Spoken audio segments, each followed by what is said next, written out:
welcome to Life of a Locum Travel Nurse Practitioner.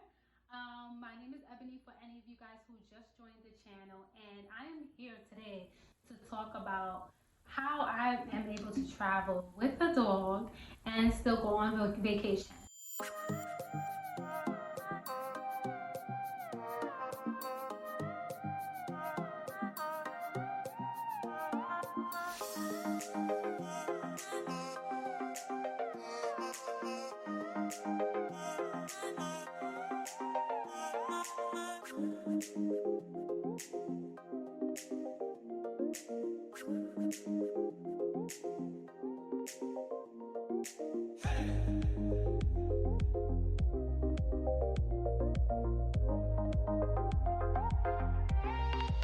So, to begin, I do not travel internationally with my dog.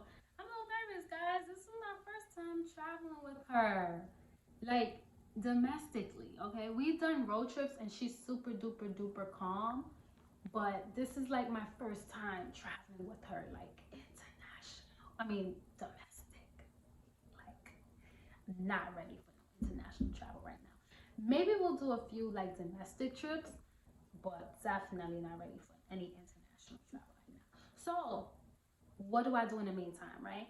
As some of you guys may know, if you do follow me and been following my journey, as some of you guys may know, I had been to Costa Rica recently where I was having like the time of my life in Costa Rica, y'all. Like, woo!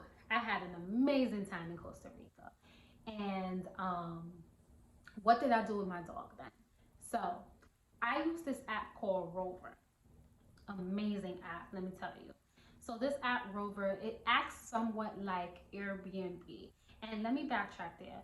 Before I travel anywhere, as a travel nurse practitioner or doing COVID crisis contracts, I make sure that along with looking for my accommodations, I make sure that I look for accommodations for my dog. Okay? Meaning, like, if I go away, where is she going to stay? And Rover is amazing for that. Rover sort of acts like Airbnb.com. Um, it gives you a list of like dog boarders, dog sitters that can take care of your dog while you're away. So one thing that I do, if I know the zip code of my hospital or clinic or whatever that I'm working in, I'll put that into Rover. And then it'll come up with a whole list of people that are dog boarders or dog sitters or dog walkers, and then you can choose from there. You would not get the address of the person, the person's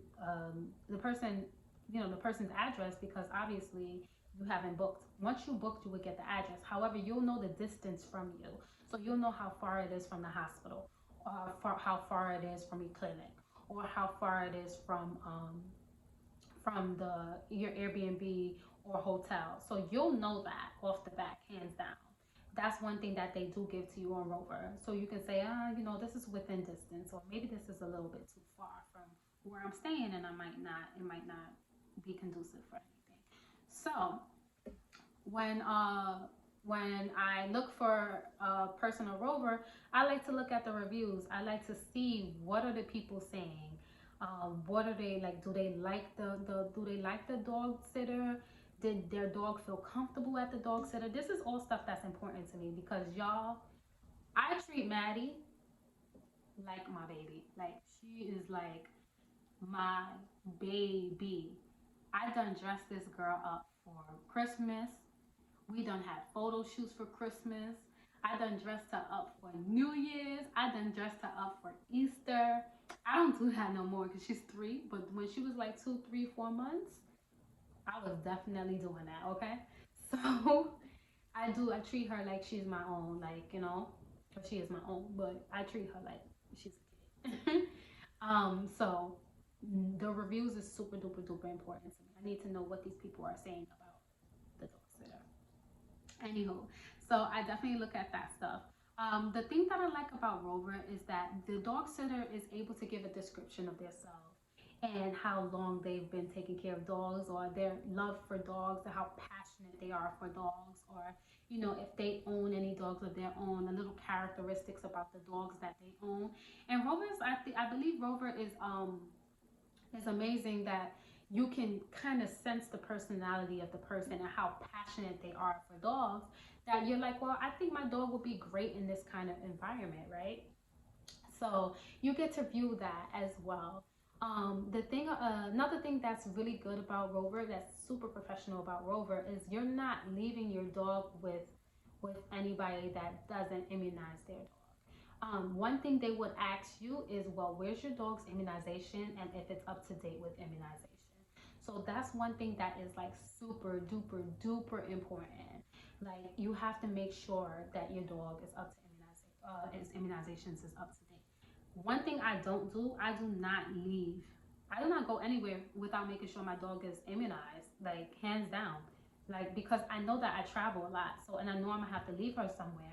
Which Rover, by the way, is much cheaper than these other like companies, like dog boarding companies. Like they're literally in a person's home, you know.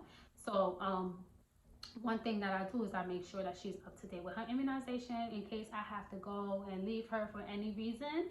I don't have that problem, you know, I don't have that problem at all. So that's one thing that I make sure.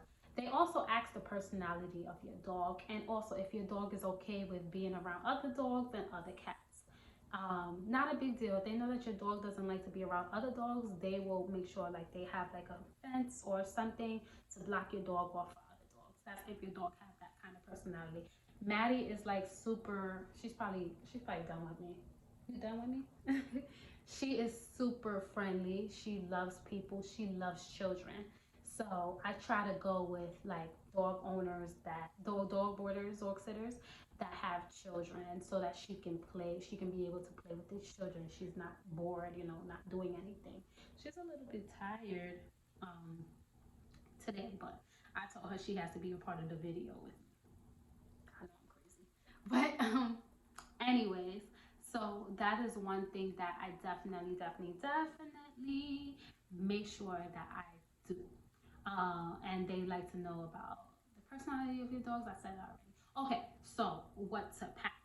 Now, I pack based on how long she's gonna stay there. I usually don't let my dog stay like over a week. My trips is usually like 5 days to 7 days when I go away internationally. And so I'll pack like her dog bag. I'll pack her immunizations. If she has any medications, which she didn't for when I sent her away for Costa Rica, but she did when she was younger. She was taking some medication, so I packed that. Also, the dog boarder does ask about that stuff as well, so I packed that stuff with her. I pack dog treats with her. I pack dog foods with her. I pack a dog bowl with her. I pack a couple of sweaters in case she's somewhere where she might be a little bit cold, and that's it as far as that goes. I tend to look for Hoover dog sitters that are absolutely engaging, meaning that uh, my dog sitters, they text me. They show me pictures of my dogs, how my dog is doing, if she's doing well, if she's playing with other dogs, maybe playing with kids, eating, running in the backyard, sending me videos. Like, that's the stuff that puts me at ease. And I'm okay with leaving my dog with that dog sitter again if I need to. The thing that's amazing about Rover, is that it's not only dog boarding, but they have dog sitting, and they also can take your dog out for walks. So, for example, if you become really close, some people have been using the same Rover individual for years now. That they can actually like leave them with watching the dog in their home, or they can actually, give them access to take the dog out, especially if you're working like long hours, like nurses, or just anybody that's working long shifts or probably staying overtime.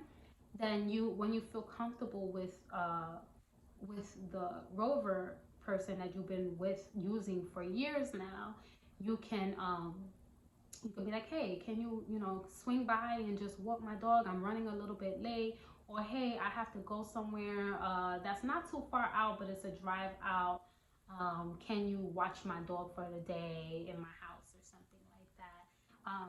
And they have that. For me, I just use the option of dog boarding because I travel recently. I don't really build that genuine relationships with the dog boarders like that. Maybe once or twice during my assignments or something like that, I might use them, but not something that's like long term where I'm like out of the states for quite some time and things like that. So this video was created to answer you guys questions about, well, what is Ebony doing with her dog when she's traveling, right? So guys, stay tuned to my next video about being a remote nurse practitioner and working overseas. Stay tuned to that video. Make sure you guys like, comment, and subscribe to my channel. We are back and we are in business, okay?